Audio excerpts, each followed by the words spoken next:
Is it still? Photo pause. Yeah, I think that's quite normal.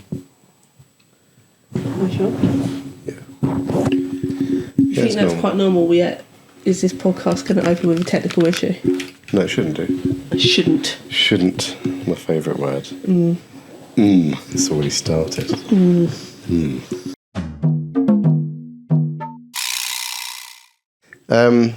Hello. What this? What have you been weird for? Oh, this is how I do it. People don't be weird about it. All right. Okay. So just say hello. Hello. Welcome back to Oh, another there we go. episode. I have a very special guest today. I don't know if this is going to be brave or silly, but we'll find out in an hour or so. But joining me this week is my wife, Georgia. You don't like me calling me Georgia. G. Hello. Hello. How are you? No. You're freaking me out. You're acting weird. You've got your the voice that I don't like on. My counsellor voice. My posh. No, it's not your. My it is serious professional voice. Yeah, Sorry. this isn't a professional capacity. Don't worry about it.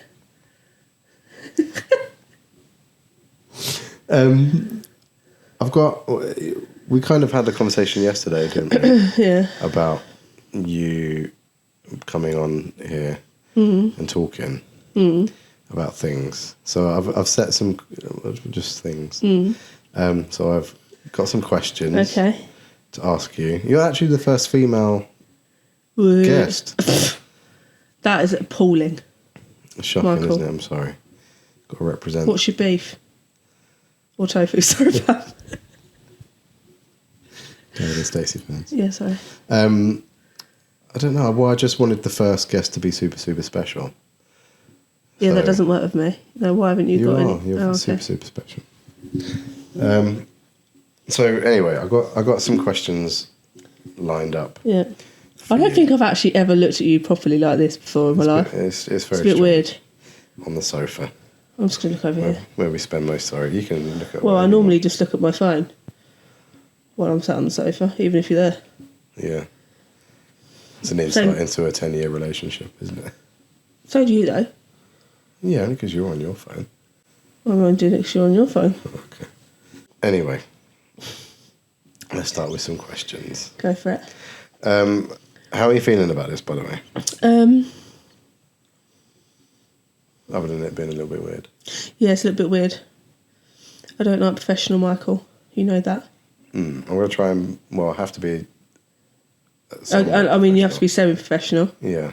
but I guess But we'll deep dive into it anyway We'll do it, yeah, about Counsellor Michael and Husband Michael. Yeah, I kind of want it to be open and honest. And maybe not too brutally honest. But You're asking the wrong person. I do want it to be honest, and I do want it to not necessarily be an insight into our whole relationship, because I think... But You can edit this right though. I can edit this out. But I do want it to be open and honest, in the sense that I want you to be open and honest with me, and I hope I can be open and honest. So like couples counselling. A little, not necessarily couples counselling, but I do think we communicate pretty well anyway. Yeah.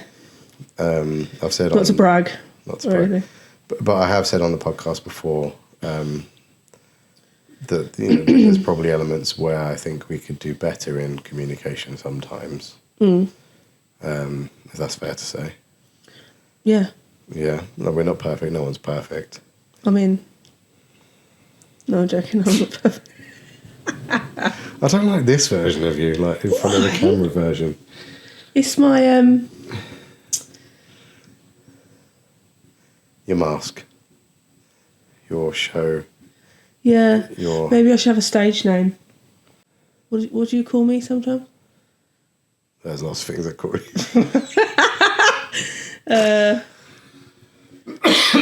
No, maybe I should have a stage. Yeah, I'm basically showing off. Yeah, I'm just trying to be funny. I'm trying to be funny. Yeah, I need to stop Yeah, it. that's fine. Like You you just- need to stop doing your professional But- voice, and I need to yeah. stop. But it's still a Yeah. version of you. It's still a role you play, right? You know, between the roles. You know Between what the I mean? roles, between no one away. You know what I mean? So, talking about roles, nice segue actually. That's my first question is about. So is a Segway those things that you stand on around these castles? It is, yeah. But I think it's also a term used as a Segway transition, as a segue onto things. Okay. I think.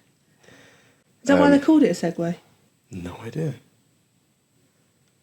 Google Do you know that. the fun fact about the Segways What? that everyone knows? But Well, clearly not everyone, me. but like a very common fact about the Segway, the guy who invented them Yeah. drove one off a cliff and died. Shut up. Yeah. Did you know that I know the guy? You know the guy who invented the Segways? No, I know the guy that created the Dyson hand dryers in the toilets. I met him. Did you? Yeah. Well, it's like, when? In college. Did you? Yeah, we did a project and then he was Oh, like, right. oh, by the way, I invented them. We were like, oh, sweet. Oh, right. And just cracked on. That feels like a bigger deal than... Yeah, I can't remember his name though. Remember what he looked like? Is it the guy with Dyson? Yeah. That's his name though, isn't it? It's just James Dyson. No, he designed it and Oh. gave it to Dyson. Oh, right. I didn't meet the guy that created Dyson. Oh.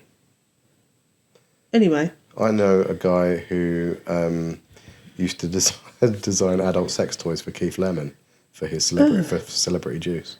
And that's why I never watched that programme. Keith Lemon actually really scares me. Yeah, He's one of those characters like... I've forgotten the actor's name. Comedian's name. Actor-comedian. That was on Taskmaster. Reese. Oh, from Reece Shearsmith. Yeah. And what's the other one's name? From League of Gentlemen. Yeah. Freaked me out. What's his name? Don't know. Don't know. But they're scary, scary men. They don't intend to be. It's their characters. Yeah. But like, yeah. Very, very Sorry. Well, that's all right. ADHD. We might come on to that as well. I haven't got a question about that, Have actually. you not? That surprises me. It might come on. Yeah. It might come on to at some point. So the first question is, what role do you think we naturally fall into in our relationship? It's quite a big question, I guess. Yeah. What do you mean? Like, how I would answer that question, roles we fall into is, I think I'm very much emotional support sometimes. Oh, yeah. And you're more practical support. You're the logical. You're the logical thinker. And I'm the... Yeah. But I feel like I'm the logical thinker, not just for me and you, just like our entire family. Yeah. Sometimes. Like the one with common sense and... Thank you. And I'm just... You're so intelligent. Thank you. You're welcome. I didn't know. No, you are the emotional support. You keep us emotionally sane. Regulated. Thank you. Yeah, nice. So you're better with words. You're very intelligent. But yeah. But equally, I stuck my hand in the bottom. You did. Yeah, you did do that the other day to make sure it was working. Yeah. Swings and roundabouts. Maybe I just see danger differently to you, and that's why I'm logical. I see the danger in everything. And why is that? We know why that is. We know why that is. This isn't going to turn into a counselling. Yeah, don't turn it into a counselling. You have enough of them each day. Yeah, we do. Well, I have enough counselling sessions a day from you, unintentionally. So what? Let's jump into that. So what is it like living with me, or living with not living with me, but living with a therapist? What is that like? Because like Rob, Luke, and Rich have always all kind of joked about that and asked me from my point of view. But obviously, that's my point of view. What I think. What you think it's like. What I think I'm like. Yeah. So what do you think? What did you say?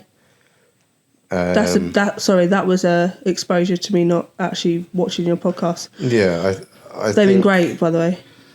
All the one that you've listened to. Yeah. I've said that it must be hard for you. Like, I know that I do bring stuff home. My moods kind of reflect sometimes the day that I might have had. I would disagree with that. Really? Yeah. I think Well, we had this conversation the other day, and I don't think it's a daily thing for you. Okay. I think it builds up quite a lot. Yeah. And then it's just like you'd have like one singular day where you're like off. Yeah. And then I'm so irritating that I'd probably make it worse by constantly asking, what's the matter? And you're like, nothing. Or I don't know. Which is crazy for a counsellor to react like that, I think, sometimes. Yeah. But I think you haven't processed it yet.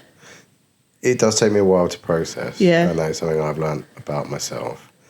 But also, like, again, it is similar to a conversation we had the other day, is that I think I try and... Obviously, I don't go into detail of No. what my sessions have been like. And Yeah, what I never clients have know said. what you've been talking about So, like... or with or whatever. Like, I don't know. I pretty much don't know anything about your job, which No. probably makes you... You probably know bits and pieces, but, like, you wouldn't know the details of... No. Obviously, my clients or kind of what I'm dealing with. No. Obviously, with like working for Making Miracles and a baby loss and stuff, Yeah. you know, you might know roughly what that can kind of consist Well, of. yeah. You wouldn't know, obviously, some of those stories and stuff. And equally, at school, when like we're working in schools and stuff as well, you don't know that. No. But I think, I feel, I think I said this on the last one, is that sometimes I wish I was naive to the stuff that I've seen. Mm. So me kind of not sharing that is keeping you naive to some of that stuff Yeah, that's like in the world. So it's I like think a you protection trying thing. to keep it to yourself is your version of protecting me from The world. the world. The world, Yeah, yeah. because I am very naive, and I openly admit that I'm very naive to your knowledge of What goes on? what goes on in your work life. Yeah. Like, obviously, I know you work for Making Miracles, and I know what that charity is for. Mm. But that's all I need to know. Yeah. Well, probably not all I need to know, but I know it will affect you. I know that will affect you. Yeah. And by you not saying anything, I know you're trying to protect me. But sometimes that does impact us in a way. Mm. If you're... like we had this conversation the other day, didn't we? Where it's like, by dissociating yourself from your work...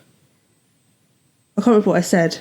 It was very clever at the time. It was very clever. It was something like, you'd dissociate yourself with your work, you're dissociating yourself with me. Mm. And it was like... So, like me thinking that I'm protecting you, Yeah. I'm actually kind of distancing myself from Yeah, you like... which is yeah. how you feel. Yeah, sometimes I felt like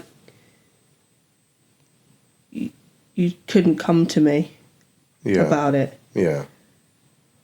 in that sense. Yeah. So then it was like, I felt like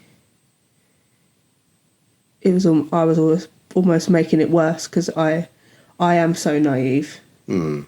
that I can't help you process it because you're not talking to me about it. Yeah. But you don't necessarily... It's hard because you can't talk about it, Yeah.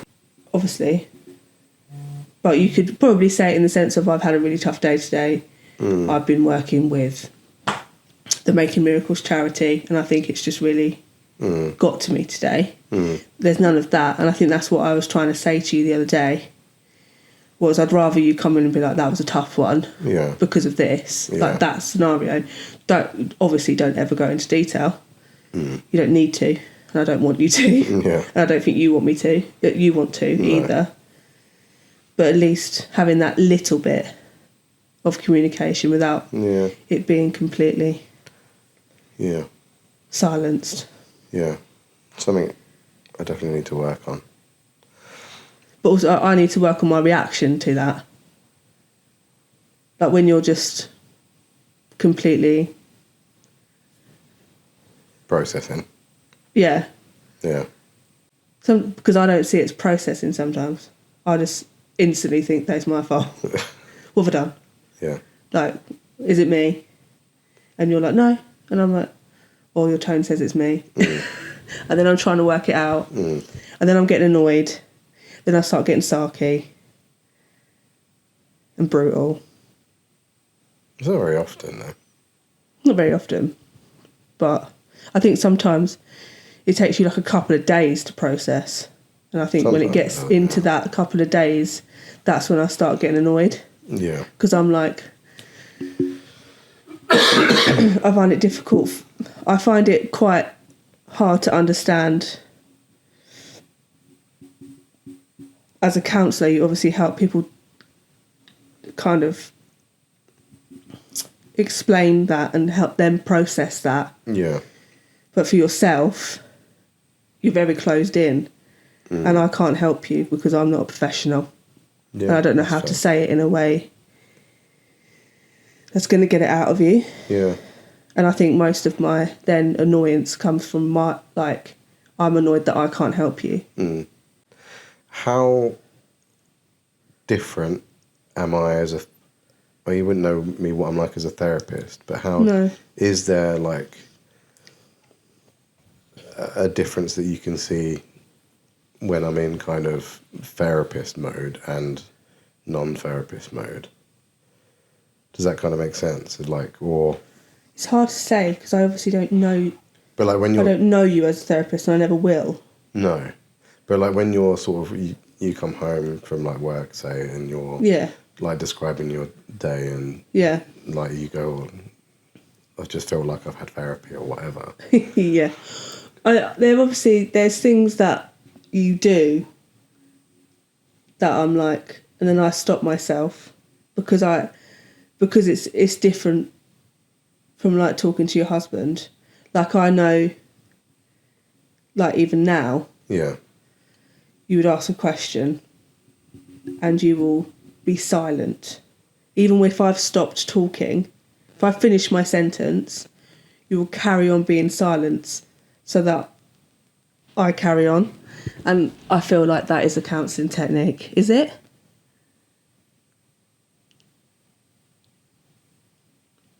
Yes. Yeah, it is. It's just about giving space. Yeah. And it's one of my favourite techniques. Like Yeah. I could sit in a session and not talk at all. Sometimes I find that frustrating as a wife. Yeah, Especially if we're like... Especially if we're like... It's not arguing, we never argue. But like, if we're discussing something that's niggled each other... Yeah. I almost want you... I've always said this. I always want you to not fight back, but like... come back with something. Yeah. But you always just give me the space to absolutely go for you. Yeah. And then to make you feel guilty. Yeah, and then you go and then you go, oh, I'm really sorry that you feel like that. And then I go, oh, I'm really sorry that I just did that. And then it's like resolved. It's crazy. And I think you being a counsellor is the reason why we don't argue. Yeah. Is there something you wish I understood better about you?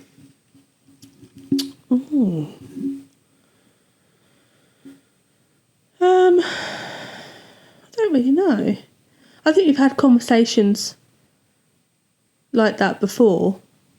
I think especially since having Evie, Yeah. that I wished you'd understand about how, like, identity crisis, Yeah. kind of that. But I think where we've had conversations about that, I think you are more understanding now. Yeah. And I think now with like a second baby on the way, Yeah. I'm not worried about that anymore because I think we're both prepared for that scenario to happen again. Yeah. Does that make sense? I think so. Hopefully. Who knows? Yeah, who knows? Who knows? Anything could happen. Yeah, no, that's a good answer. Yeah. No, I don't think so. I think I probably would have had an answer for that question. Yeah. But we're so boring. We've resolved it Yeah, pretty much. it's quite boring, isn't it? Innit? Yeah. We are really boring people. Oh, speak for yourself. I think we are. Maybe it's me. I'm a boring person. I think I'm a boring person since I become a mum. Okay, so that's let's talk about that more, because that's Okay. some of my next questions. Okay, go. So, what part of your identity shifted the most since becoming a mum? I don't know. I don't think I knew what my identity was until becoming a mum. My identity now is, I believe, Evie's mum. Okay. That is my whole Yeah. thing. Mm. Which is quite sad for me. But like before Evie, I would probably enjoy going out with my friends, going out for dinner with my friends, kind of, I don't know. I was more sociable, I guess. I wasn't scared to be sociable either. Do you feel scared to be sociable now? I've got quite a lot of anxiety over it, yeah. Like even like going to like the meal out on Thursday. I was so anxious about going. Yeah. Like no one texted the group chat in the whole day, and I was like, is it actually tonight? Yeah. I triple checked myself like 3 times just in the car to make sure it was the right What do you think day and that time. anxiety is about?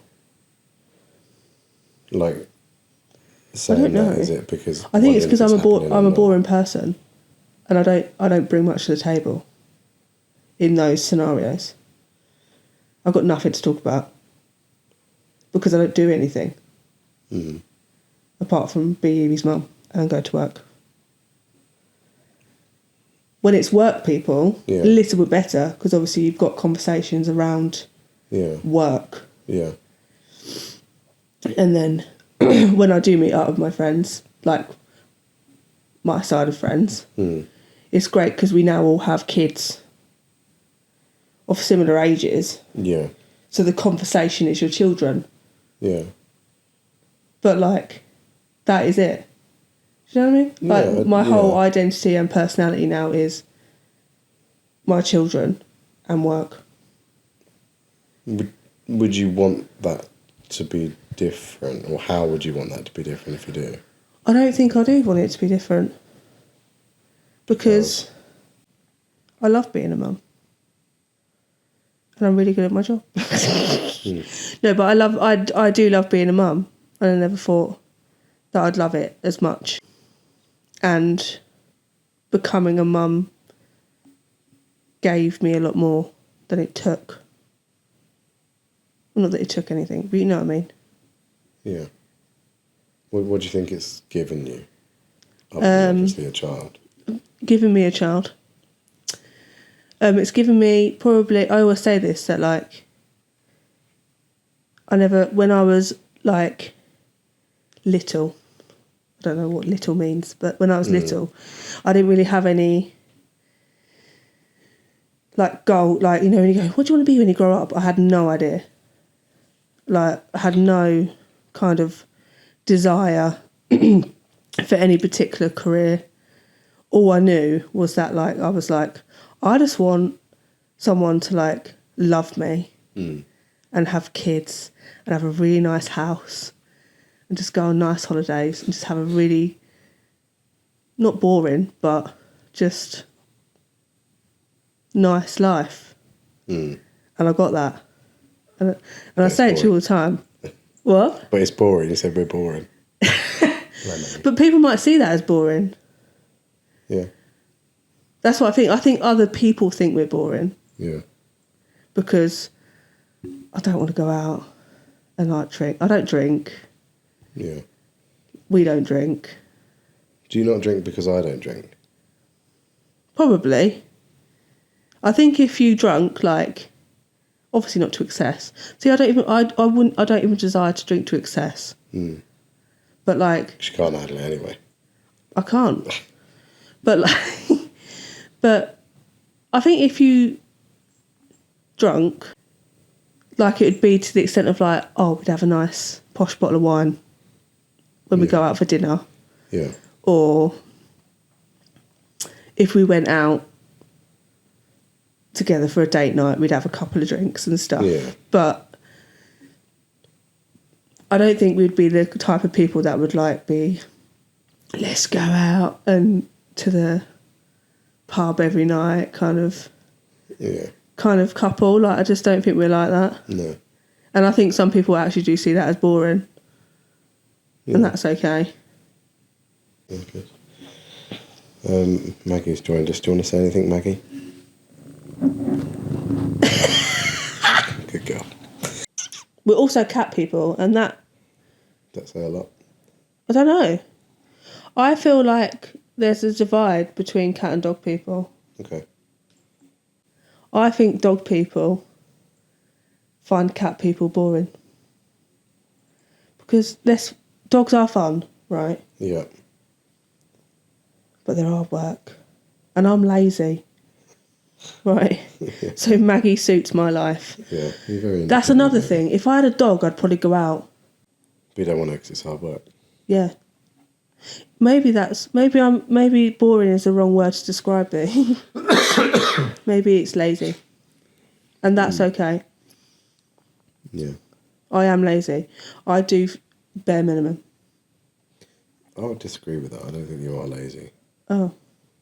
I wouldn't feed myself for an entire day because I'm too lazy. Yeah. That's a problem. Which I did have hypnotherapy over, but then I started. I then got pregnant and then couldn't continue. Yeah. But that, just a, what's the word? Promo, did work. It's weird. Yeah. Really freaked me out. Because I'm one of them people, right, that I thought, Maggie. this is absolute bullshit. Oh, can I say bullshit? Yeah, that's fine. Cool. I genuinely thought hypnotherapy was absolute bullshit. Mm. And then you did the tooth thing, the toothache tapping Yeah, you have to. thing. Yeah. And it freaked me out. I was like, you're a wizard, Harry. Yeah. And then you did hypnotherapy. Did I have 2 sessions or 3? 2. Maybe 3, actually. I thought it was 3. I think you did 3, yeah. I had 3 hypnotherapy sessions over my very, very bad eating habit Yeah. of starving myself until my dear husband fed me. Yeah. That's why I love my job so much, because I get fed. At work. Yeah. Someone else gives me the food. Yeah. I would not... There's been multiple days where it's like a packed lunch day at work and I'm like, sod it, I'll starve. Yeah. I'd rather starve. Or I've made a sandwich for you. Oh no, 9 times Or out of you 10... buy a pot of noodles. Yeah, 9 times out of 10, you make the sandwich for me on packed lunch days. Yeah. Where the days where you're not available or I feel too guilty to ask you, You starve or take I will starve. like a brunch bar. And that's all we take. I will take a banana, A banana. which I'll probably eat in the car on the way there. Yeah. Yeah, and I'll starve. And then I'll come home and you've cooked me a meal and I'm like, thank God. Yeah. Thanks, sweet Walk Jesus. through the door, is dinner ready? Or like, I'll look at the rotor sometimes and I'll be like, they might do me some chips. You might have to cut that out just in case.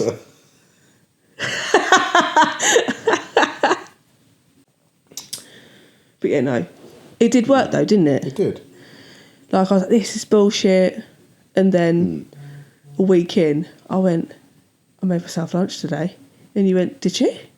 But I didn't say it in that way. I said, I made myself lunch today. I had blah, blah, blah. Yeah. And you went, oh, did you now? Yeah. And then I'd be like, why did that? Why did I make myself? I would fully make Evie a full cooked, beautiful lunch. Yeah. And just not do the same for myself. And you eat the crusts of her sandwich. Yeah, I would. Yeah, and that's it. Yeah. And she's getting to the point where she's eating it all now. And I'm like, Licking the plate for I'm literally crumbs. like, thanks. Guess I'll have a biscuit. Yeah. It gets to like 3 o'clock and I'm like, I'm really hungry. you go, have something to eat then? I'm like, I'll just have an apple. Yeah. The amount of times I've just cut an apple up and I'm Yeah. just like, I'll see that. What do you think mothers are expected to just cope with that needs to be talked about more?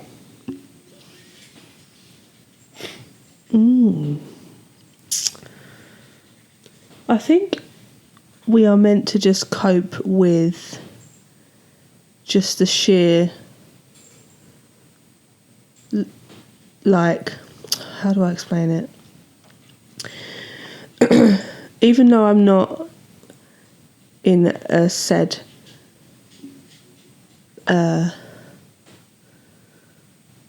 big career, in terms of big as in well-earned, established career, I think it's very difficult, and we just are just told to accept, all right, we're going on maternity leave. Your career is now semi-over / On hold. on hold, and you're now behind in your work life. And I think we kind of just have to accept that, even for someone like me who's not on a, big swanky wage, Yeah. just accept the fact that we're now, probably a bit of a drastic word to say, but like within the poverty line of pay. Yeah. As soon as you have a child, here you go, here's your child. They're really expensive, but you're on less than minimum wage now, because and you just have to deal with that. And it's that really, I found that really difficult with Evie. Yeah. Because I am the kind of person, we know, that I like to contribute to the household. I don't want it to be all down to you. Yeah. We live in a modern world. And I know I'm going to find that difficult again to deal with, and just been told that You don't like relying on me. I don't like relying on you financially. Yeah. Rely on you emotionally. Yeah. But financially, I find that very difficult. Yeah. I like to earn my own money, and I like to... Not that I can be equal with you. Yeah. Not in my career choice anyway. But, yeah. I think that you're just told to kind of just, oh, that's it. Deal with that. Yeah. What was it? I can't remember what It the was question about... what do you think mothers are expected to just cope with that needs to be talked about more?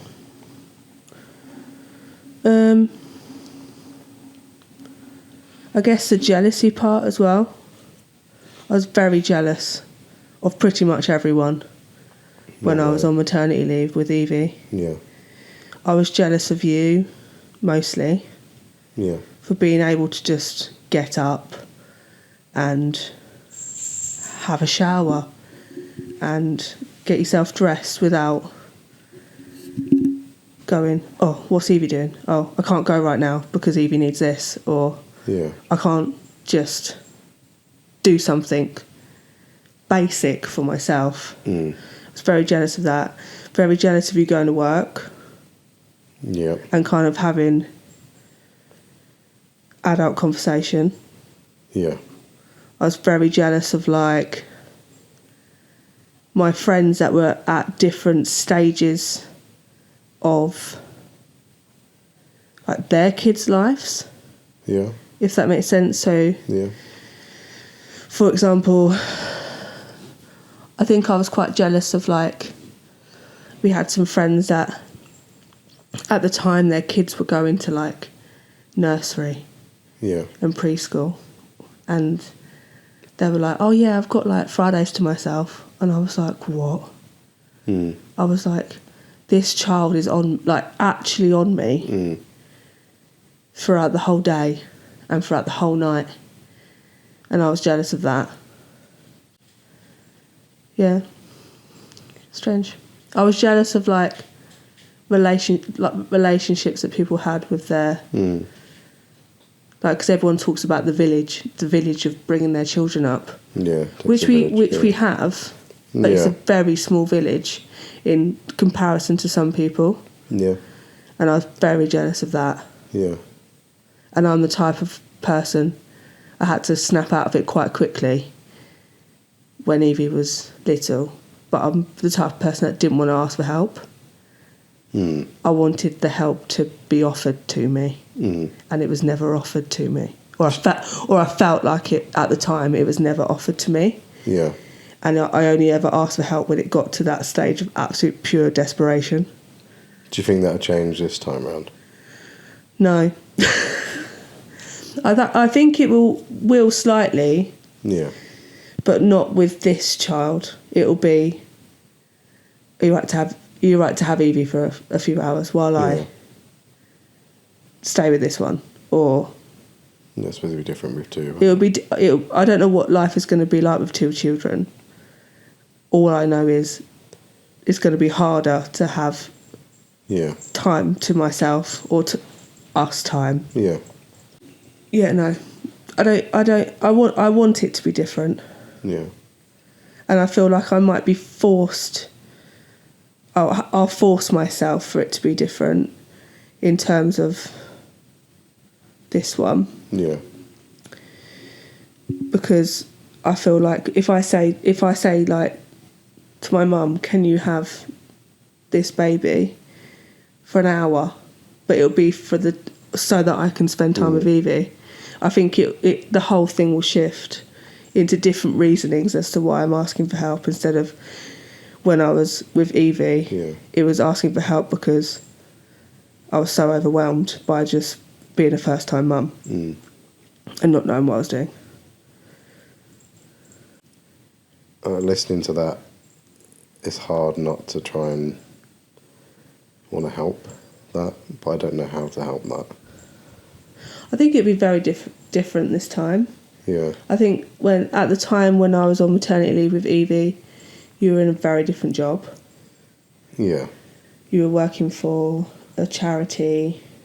You were out all the time. Yeah. You were leaving the house. I was in employment. It was I had to go to work. You had to go to work. It was like a 9 to 5. Yeah. But now where you're kind of self-employed and you are self-employed, but there's a couple of days we're working where you're in a school. Yeah. However, that's shortened hours. It's not a 9 to 5. You're like 9 till 3, like your school hours. Yeah. And again, it's off your own back, so you don't have to. Well, it's hard because you have to, but also you have that leeway. If I can't come in today because whatever. And then you've got the added bonus of like school holidays and bank holidays and stuff like that. I think there's going to be more time when you're around than not this time. Yeah. And things will be different Evie-wise as well. Yeah. Like she's, preschool. We'll be getting her ready for school next year as well as like her life's going to be quite crazy next year. It's going to be very different. Yeah, like she's going to become a sister. Yeah. And then like transition into that and then go into school. Yeah. It's going to be a lot for everyone. Poor kid. Yeah. It's going to be a lot for everyone. Yeah. So kind of leading on from that, what kind of support do you think mothers actually need versus what they actually get? Ooh. See, it's hard because I didn't search for any help anyway. Yeah. I don't really know why. I don't know why. I think I just was in the trenches and was just like, I don't know how to access help or how to even ask for help. Yeah. Because it was like so in my head, it was so full on. I wouldn't have even had time to look up how to get help. Because I think you only get, from what I remember, Was it like they'd come like midwives would come the day after, Yeah. and then was it like day 5? Something like that, yeah. I can't remember. I off the top of my feel head. like they It's only just a came to blur. visit 3 times. But then it's hard because those 6 days, or whatever it was, what cannot remember. I cannot tell you. Yeah, no, it's very much a blur. But you're like running on like adrenaline. Yeah. So like even if I don't think I was falling until she was about 3-4 months old. Yeah. So I think you're just kind of like learning.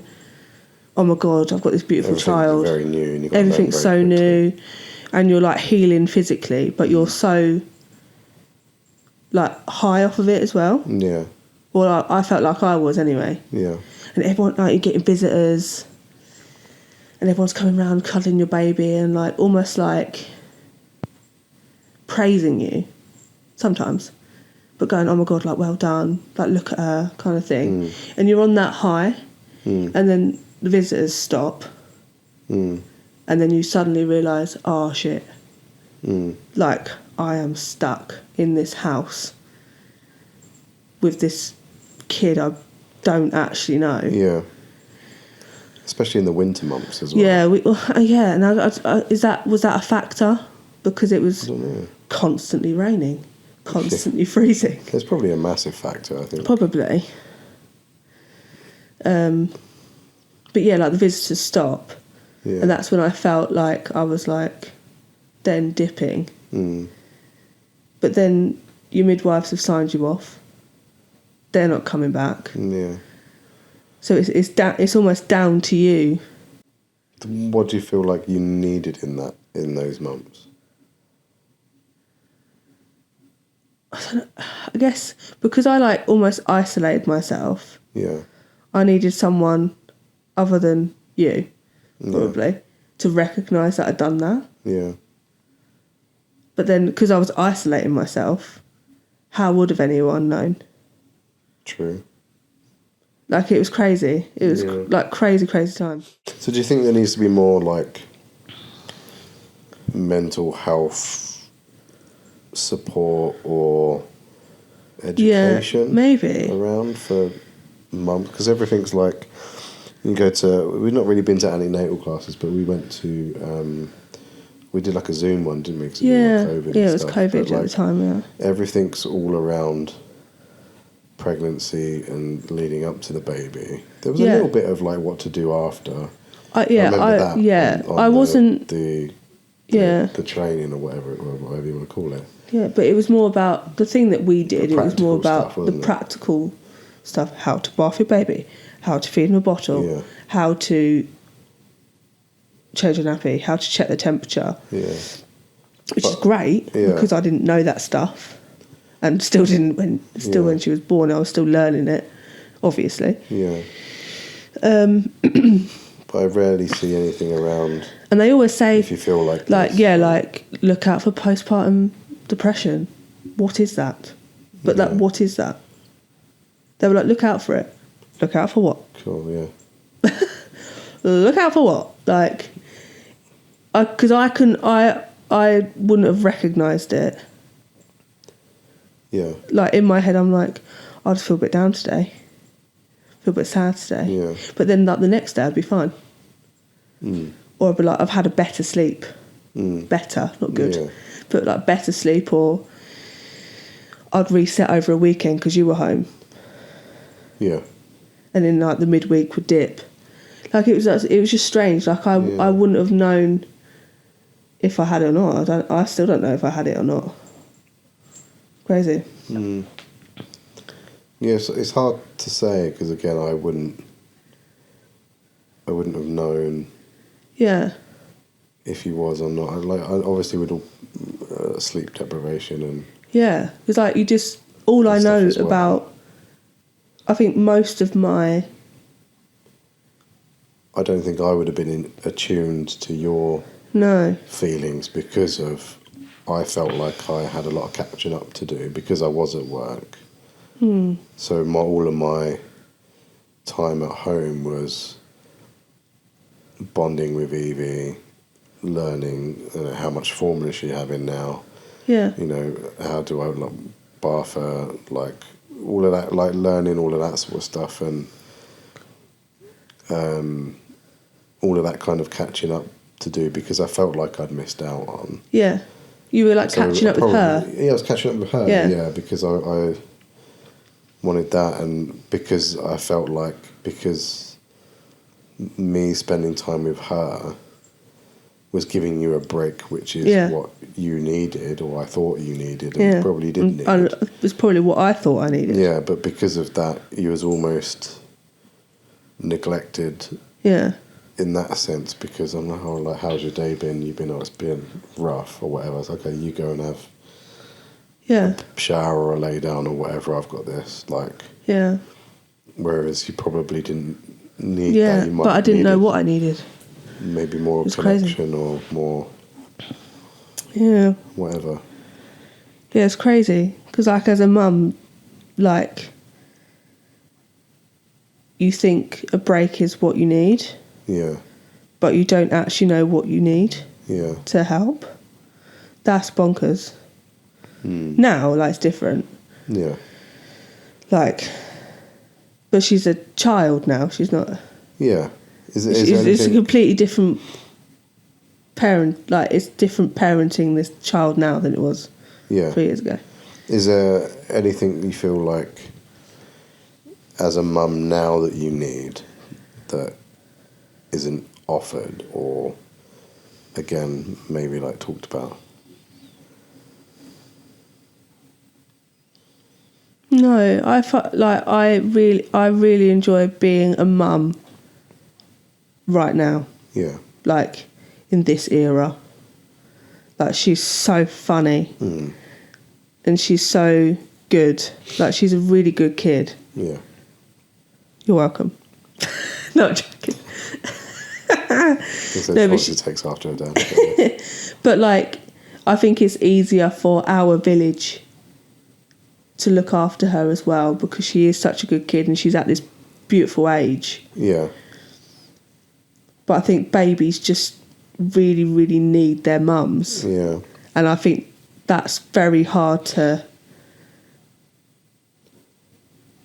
kind of embrace sometimes. Well, for me it is anyway, because I'm very much like a person that I do like my own company. Yeah, your own space. And my space, and maybe that's a trait of mine. Maybe. And I get tapped out quite quick. Yeah. So I'm nervous about that, having another one. However, I keep saying it, and I'm hoping I'm manifesting it. But knowledge is power. Yeah. So, like, we've had many discussions over the first year, 18 months of Evie's life, that I'm hoping that I can. Knowledge is power. Yeah. Watch your space. Watch his space when I'm rocking back and forth. Just having a mental breakdown. Rocking back and forth at 3 o'clock in the morning for the fourth time in the week. Yeah. No, it'll be fine. I'm a different person now. Yeah. Hopefully. In what way? I think I've just grown into being a parent. Okay. But I don't know how to parent 2 children. So it's like that identity thing, going back to that, like we were talking about, not knowing what your identity was before, and then you kind of had to grow into that identity of mum. Yeah. So you don't really have to grow into that again, I guess. No. I don't know what but this kid we just know this. Obviously, this kid is going to be completely different 100%, from Evie. So we'll be learning to parent that child. We'll be a different. Yeah. But at least you're not having to learn. We're not having to learn how to parent a child generally, but that specific child. We're going to have to learn. Tools in our toolbox we're learning how to already, but we'll have to obviously expand on that. Learn how toolbox. to cope with her, because it's going to change Evie. Yeah. which is difficult. Yeah. I feel guilty about that. Yeah, I do as well. I feel guilty that this is going to happen to her. Yeah. But also, we know as siblings Yeah. that it is great as well. Yeah. It's a great gift. Can be. Can be. Can be. I want to talk more about being a woman, Woman. because I'm not one. Really? What pressures do you think women face that still go unspoken? Just to kind of expand on that a little bit, I think in one of the earlier podcasts we spoke about, the four of us spoke about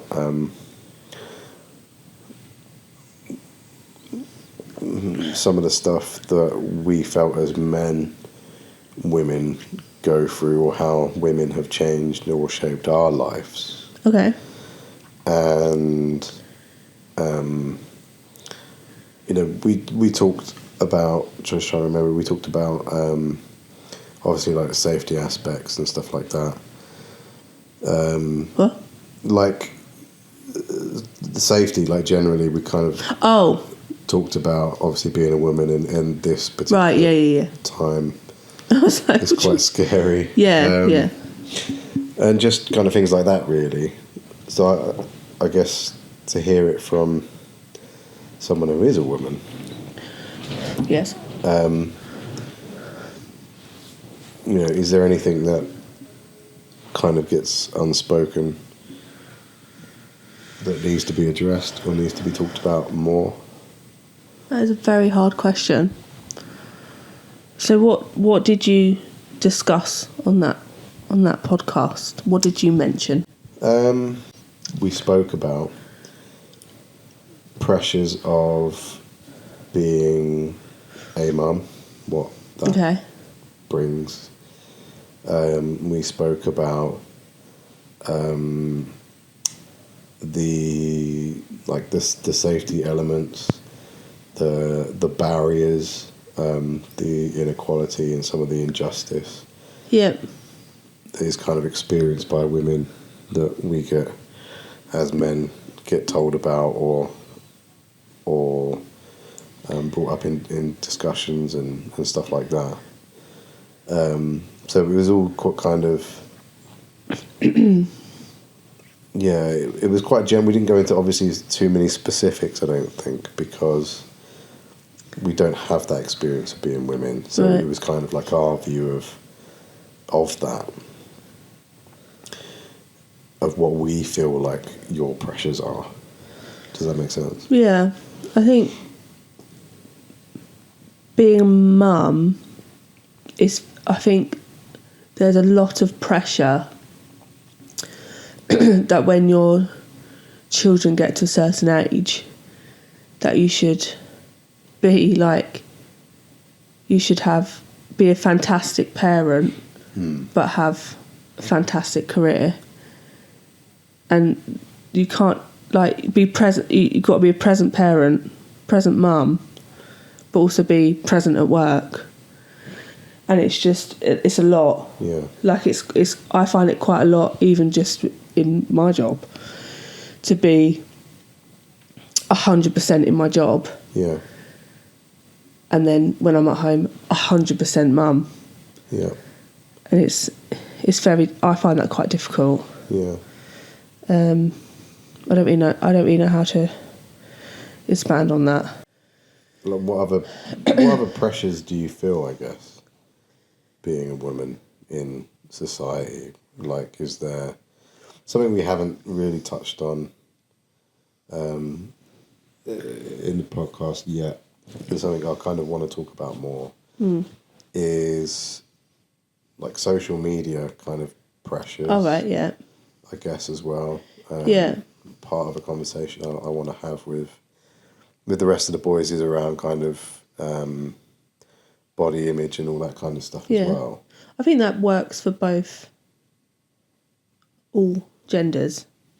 Yeah, but I think there's a lot more on women though, right? Because I think, or if, not necessarily, maybe not a lot more, but I think it's very different. Yeah. Like, I caught I caught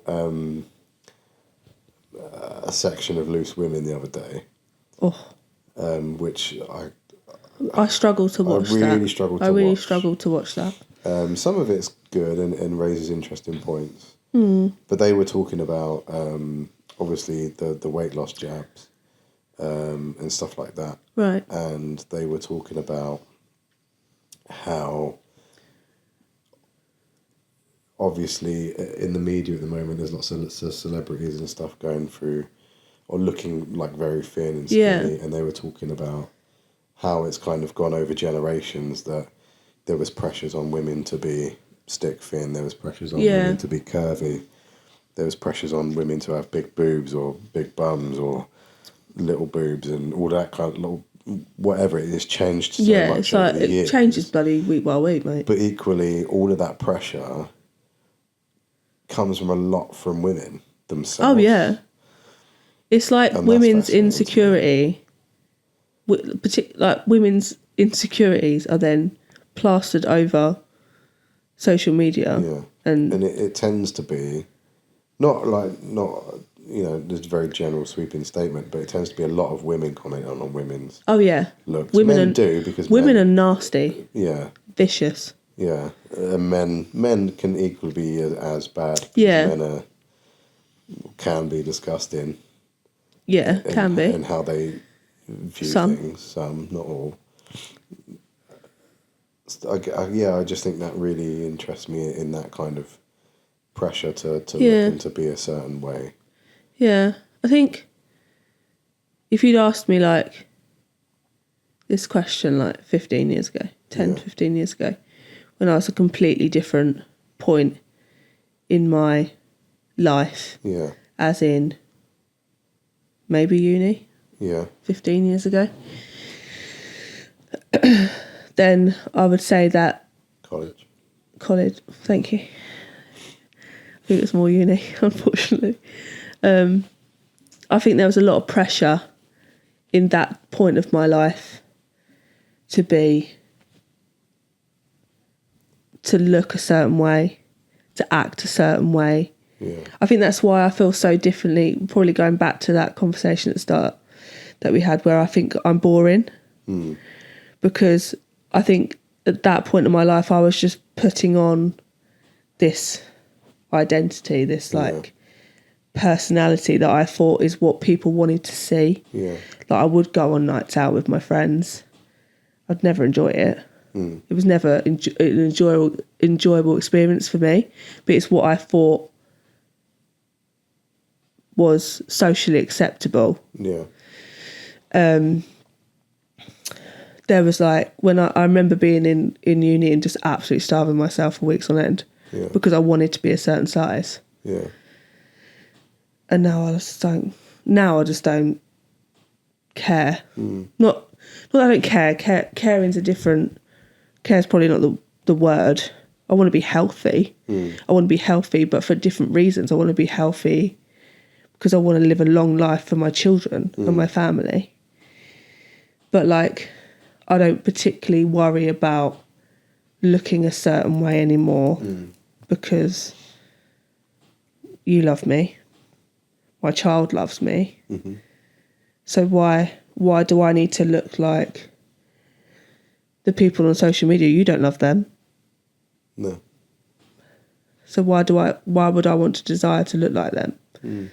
Yes, it's strange. I think back then, if you'd asked me that question, I think there was a lot of pressure to act and look. Where did that pressure come from, though?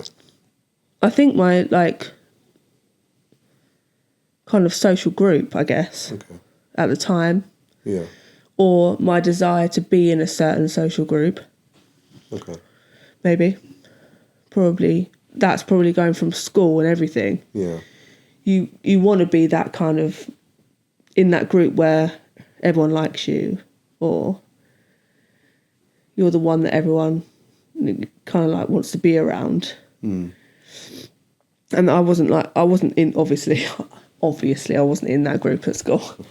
But and then I went into college, and I was around more people that were more like me, because we had more similar interests, but they were still quite different, and I still wanted them to like me. Then uni came along, and then again I still wanted to be, I didn't want to be left out, basically. No one wants to be left out, do they? No.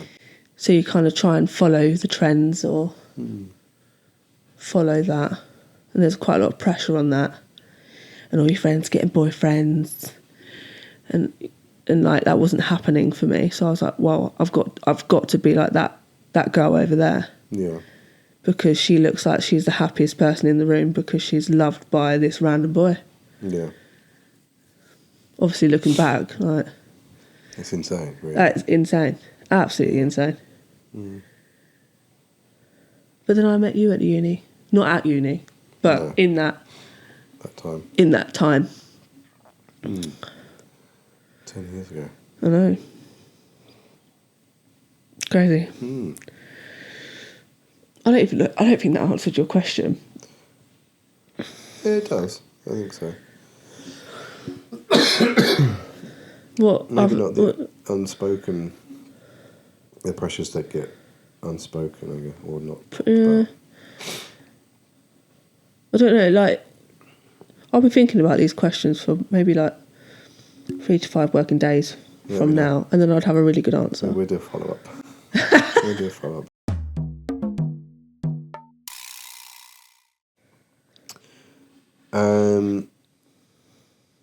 What do you wish women were given more credit for? Oof. Oh, I don't know. These are really hard questions, Michael. I know. And as I say to you, I'll have a really good answer for you in about 3 to 5 working days. Can you ask me the question again? Sorry, ADHD. What do you wish women were given more credit for? What do I wish we were given more credit for? Oh, I'm gonna ask you that question. What do you think? Oh, that's not fair. Well, if I can't answer it, you need to help me. I think I wish you were given more credit for being the backbone of society. Thank you. Because I think... Can we all just say that every single male figure, like massive figure in this world, all got mums? Yeah. And that was going to be my thing, actually. And do you know what made me say that? Is because watching the episode of Call Me the Midwife, that I jumped in on. You just do not get the fact that I watched Call Me the Midwife. I know, I do. I'm not helping this boring statement that I've given myself. My favourite thing to do is actually just be at home and watch Call Me the Midwife by myself. But the episode we watched... Was it like, you was explaining it to me, because obviously I don't watch it, I just I was walked into the room. You go, how can you watch that while you're pregnant? It's too emotional for me. It's a drama. I know it is, but the point is like it was a point where they were looking to have more labour in hospital. Yeah, there was like a transition. Yeah, so the community midwives were teaching the doctors. Yeah. And... It makes me think of that, really. I think, like you said, like every Prime Minister that we've had, the male Prime Minister we had, and all like the leaders of the world. Or even the female leaders of the world have had mothers. Oh, but exactly. But do you know what I mean? I think whether you're a good mum or not a good mum, whatever that kind of looks like or how you define that, you've had to raise those leaders and stuff, and like I think even just sort of in a more everyday kind of scenario and life, I think women are not given enough credit for just making the world go round. Yeah. Yeah. No, Is that too much of a cheesy answer? No, I would agree on that. And on that, like what we've already talked about, how much I'm going to call it as it is. I think it's disrespect. Go for it.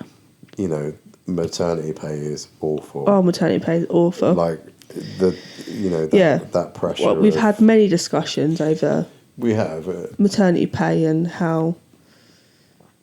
But all of that kind of stuff. Being forced back to work, but actually not being forced back to work, but not supporting that. But not supported in childcare. All of that kind of stuff, like how it's so. I feel like and I was disrespected. We were very gender. Yeah. Yeah, I guess so. That? It's. I guess they're trying. I guess with shared paternity, maternity. I guess they're trying with that, but it's still not really enough. It's a broken system it is a broken system. It's a system that's still running off the fact that families can live off one singular wage when we can't anymore. No. It has to be two. And for there to be ordered to be two wages, you either don't have children, or that one singular person has to earn the same amount as two wages, which is unrealistic. Yeah. It's not the average of this country. So then, as mothers, as women, as people, you're forced back to work, but with no support system in place, unless you have that village.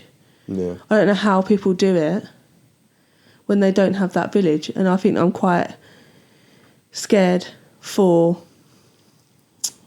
our situation when it gets to the point where I do need to return to work after this child, because our village is going to look very different to what it was when we had a baby before. Yeah.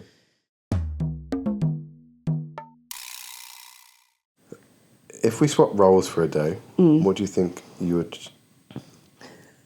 What do you think you would struggle with the most, and what do you think I would struggle with the most? Well, I'll answer this as well. Okay. Because I know what I'd struggle with. What? In what terms? In terms of parenthood, or terms of just us in general? If we swapped, well, anything, both. Okay. Should do it for like parenting, career, actual Michael. Yeah. So if we swap lives for a day, what would you struggle with? Okay. What am I doing first? Like dad wise. Or a week, then it covers everything. Oh what? If we swap roles, roles for a week. For a week. Jeez. What things? I wouldn't want to be you for a week. I wouldn't be you for a week. I think I would struggle, obviously, with your work, because I wouldn't have a fucking clue what I'm doing or saying. I also find your whole system weird. How you just like use your phone for your diary. I'm a pen and paper gal. I find that very confusing. My phone's always on me though. I lose pen and paper. Yeah, no, your phone's always on you, always on it as well. You've even got it on your lap right there. It's got the questions on it. I lose my phone. Yeah, I know you do. I kept my phone in the car for maybe 6 hours the other day. Yeah, I know. I was trying to get hold of you. Yeah. And the car was all the way down the street. Yeah. I didn't even realise. Anyway, what am I doing? What was that? If we swap lives. Okay. What would you struggle with? I would struggle with trying to think of one for like parenting. Oh, I need to say something really sad then. Well, you got to say it now. I would... No. You might have to edit it out. I would find it really hard being the fun parent. Because I just don't know how to be the fun parent. I'm the... I think you do know how to be the fun parent. I don't think... I find it hard being the fun parent when I can see things need to be done. Yeah. Which is really sad. You That's find sad it for hard to Evie, isn't it? prioritise being the fun Yeah, I parent. do. Yeah, I find that makes me sound like an awful parent. Equally, you often involve Evie in those things. I try. So it's not like, but she finds that fun, and but she asks, "So what are you doing, mummy?" And you go, "Oh, I'm doing this." And she's like, "Can I help Okay, you?" you go, yeah. Yeah. So it's not like you're not being the fun parent, because to No. her, she's immersing herself in your world. Yeah, she finds it like at this point in her life, Yeah. she finds helping me, like she is so proud of herself. Yeah. Like even now where I can't bend in the middle and I- she's putting my socks on. Yeah. She has to put my socks on for me. But I A think 3-year-old. That's teaching her loads of stuff. I know. And I don't think there's anything wrong with that. Yeah. But I would struggle, like the absolute mundane repetitiveness of playing with a 3-year-old. That sounds really bad, doesn't it? I think you'd be surprised how common that is. Yeah. Especially in, like, clients I've spoke to. Yeah. It's quite common, I think. I guess so. Yeah. Trying to think, like your work-wise, obviously, I'd find it very difficult to listen to quite horrific things. I can only imagine that they're horrific anyway. Some days. Especially like the Making Miracle stuff. And I would find it particularly difficult with the kind of... Because you work with kids as well in the schools. I'd find it very difficult to listen to a child of that age, their troubles. Like, I cannot comprehend. That's what I am very naive to it. But I cannot comprehend these children's lives. And I have no idea how you really, like, process that. I'd find that very difficult. Because I'm a very boring person. And just you in general. I guess I would struggle... Again, this is going to be a bit of a sad one, sorry. I'd definitely struggle with your kind of... I don't know where I'm going with that, actually. Trying to think. I know I would struggle with You go for it. You do your turn. your work. Would you? I don't know how to operate a work's coffee piss. machine. Yes, yeah. I'm I couldn't deal with customers in a hospitality setting. I guess I don't know any different. I've kind of done that before, Right. in a sense, and I didn't like it. Why? I couldn't deal with dealing with customers because I think sometimes in that hospitality industry, again, it's that disrespect thing. Yeah. You come home with stories of customers that being absolute arseholes to you. I can Not particularly in the job that I'm in now, but in previous jobs. Previous jobs, yeah. I've had I couldn't. physical aggression towards me. Yeah, I couldn't deal with that. Like that's not a bit of me. I'd go all counsel on them, and that's. Made them No, feel bad. I've adapted in my 15 years of customer service. Yeah. Back then, I would fight back, not physically fight back, but But now I'm just like, I'm just gonna cry in the back over a bowl of chips. I couldn't do that, and I couldn't deal with being on my feet all day. I'm quite like my Really? I quite like my comfort. But then chair. you wouldn't want legs and feet like mine right now. I mean, I think mine You are. are 30 odd weeks pregnant. So Yeah, you know you're but I do look like. Doesn't it look like my leg's turning into like a zombie leg? Yeah, you do need to go see the midwife. Like it's, for that. have I got gout? You haven't got gout. Oh, what is gout? I was gonna say it's like pirates had, but that's scurvy. I don't know. I'm not sure. Scurvy? Scurvy when Oh, you yeah. eat like So fruit you and don't veg. eat fruit and veg. I mean, I probably had that. Because I don't eat unless you feed me. Yeah. Parent-wise, I don't know what I would struggle with. I think having everything in my mind at once, like having to do everything. Yeah. I'm not a good multitasker. Yeah, I guess so. That was a lot worse. That has not triggered something in me. A bit of a strong word. But like, I forgot that about the mind game of remembering everything Yeah. when you've got a baby. I feel like I don't have to remember everything now with Evie. Like, if we're going out, right? She'll like, tell you that she's hungry. She'll tell you that yeah, she's... like needs a wee. she's almost reminding me to be a parent. Yeah. She'll be like, "Mummy, can we take snacks?" And I'll be like, "Oh yeah, snacks." Or like, "Mummy, I need my coat on." I'll be like, "Okay." Yeah. Or not that I forget to put a coat on. That's really bad. But like, you know what I mean? Yeah. But like with a baby, You need to have I a was checklist. like, right, we're Literally going have a out. checklist. We're going out on Saturday, but Wednesday morning, I'm like, right, Saturday, I need to make sure Friday night that all of the bottles are sterilised at this particular time.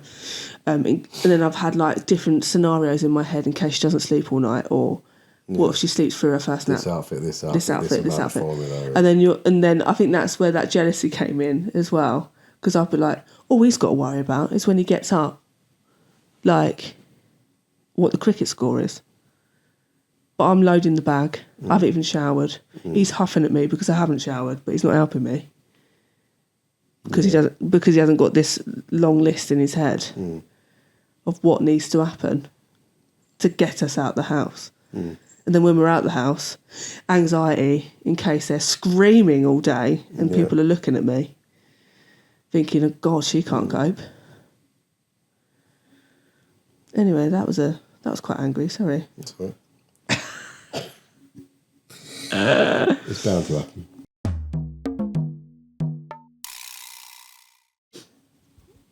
What have you learnt, or what are you taking away from this conversation? Anything that you've learnt about yourself? Anything that you're going to take away from this conversation? It's a tricky one because everything that we've talked about on this podcast, we like to talk about anyway, or have discussed anyway. Yeah. And I'm really annoyed that actually we don't just record our daily conversations because they can get quite deep, especially in the kitchen. Yeah, it's always doing the washing up. It's always when we're washing up, isn't it? And we have really deep conversations. Or like when we're really overtired, which is me every day at the moment. But anyway. Is it bad that I haven't learnt much? No. I think it's this kind of like been brought to your attention a little bit more. Anything that's kind of made you think in a different way, or that you might think about afterwards? I think obviously the discussion of having another baby is always, it's in the forefront of our mind anyway. Yeah. Obviously. It's quite obvious now that I'm having another one. But like bringing up memories from that point in our lives with Evie is making me obviously think about, is it going to happen again? What are we going to do? What am I going to do? Yeah. Am I going to have the courage to recognise it this time? We're 3-4 years educated into it now. Yeah. You're in those 3 to 4 years, you've qualified as a counsellor, not as an actual counsellor, a real one.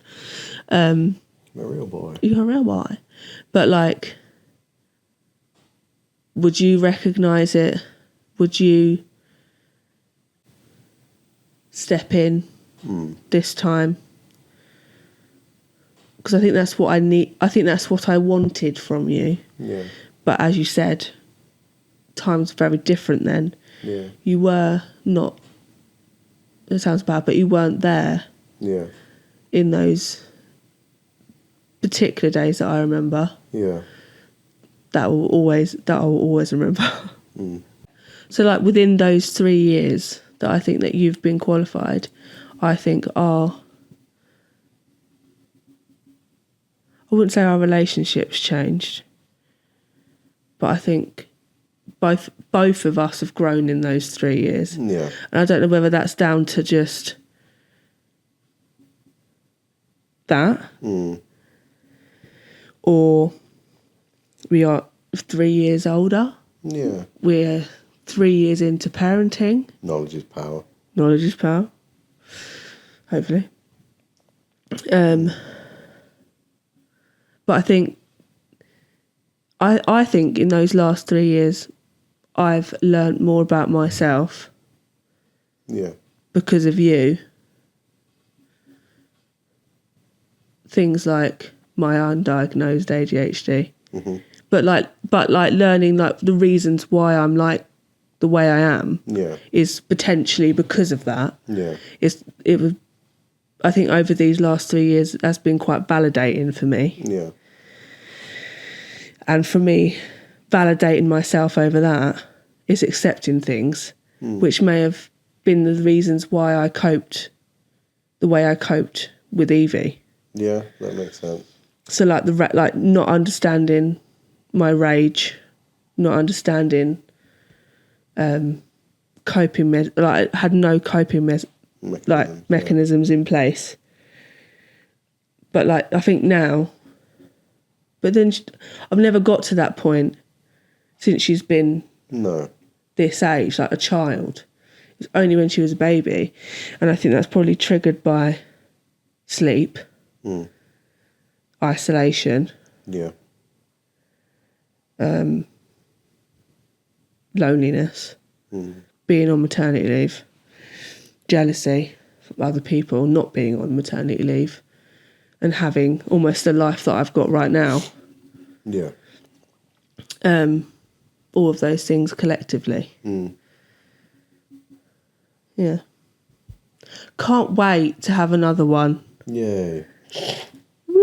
But again, it's so different. It's very different this time. And we don't know how different it's going to be. I don't know. I reckon some people are going to be listening to this, those 4 viewers, and one of them's going to be like a parent of multiple children, and they're going to be laughing and going, they're so naive. Yeah. Shout out to Matt if you're watching. Yeah. Yeah. Yeah. Knowledge is power. Knowledge is power. I think I'm going to take away from this chat is what more I can do, like thinking about more at the beginning of the chat of what maybe I can do differently in being more open myself and communicating that extra bit to you, and kind of being more aware of maybe like postpartum stuff and being more focused on you than I was last time. Yeah. I think postpartum is what... Yeah. I think I need to research. We both need to research postpartum again. We need to delve into that before it happens again. And I think we had this discussion the other day. I mean, it's nearly over now, but like, we need to be more on the same page pregnancy-wise this time, because it's gone really fast, but obviously we talk about it in terms of when she's here. We had that discussion about the Making Miracles thing, didn't we? And how you're dissociating from me because of Making Miracles, really. And you're dissociating from this pregnancy because you know too much. It's fear. Yeah. Yeah, it's just fear. Yeah. And that's okay. That's okay. But I needed to know that instead of you just going, only asking me if she's moving every 3 to 4 days Yeah. and not really acknowledging. Because I said that to you, didn't I? Yeah. When I got pregnant, and I was like, I really hope that you're different than you was with Evie. Yeah. I accepted it for Evie because we were both, Yeah. it was both alien to us. We had no idea what we were doing. And for a male, for the man in the relationship, it's very hard to really realise what's going on, I think. Yeah, But I still think that. Even now, I still think that. yeah, But I think it is different this time. But that knowledge is power thing. yeah, I've almost got too much knowledge of yeah, the bad stuff that could happen. yeah. Which is a struggle. You have like anxiety and worry about more what can go wrong than being present in what's happening. What's actually happening. Yeah. Present in what's going right. I think because things for us have gone wrong before. Yeah. That will always be in your mind. Mm-hmm. But I guess, obviously, it's always in my mind. Mm. But where I'm pregnant now, and it's going okay. Yeah. I don't know where I'm going with that. I don't know where he's going with that either. I don't know. Got to that point where it's what is late it? Now. Bloody 10 to 10, mate. I'm normally asleep 48 minutes ago. Yeah.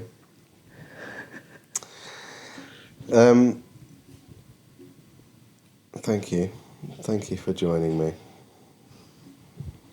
this podcast. Why was I holding that like I'm a member of Steps? Tragedy. And they do this on the thing. Yeah.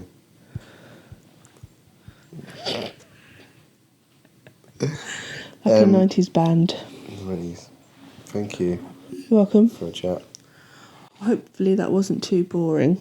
No. I also I'm very aware that I have, and you, no offence, have a very... Is mundane the right word to use for our voices? Like... Monotone. Monotone, thank you. Very monotone. Thank you for joining me, and catch you on the flip side. What? Bye. Thanks for listening to Between the Rolls with me, Michael Blown. If you've got any thoughts, feedback or questions about today's episode, I'd love to hear from you. You can reach me by email at loquicounselling@outlook.com. That's LOQUI counselling@outlook.com, or through my website, www.loquicounselling.co.uk, or on social media at Loqui Counselling and Hypnotherapy. If you've enjoyed the conversation, please like, subscribe, and share it with someone who might relate. Take care of yourselves, and I'll see you next time on Between the Rolls.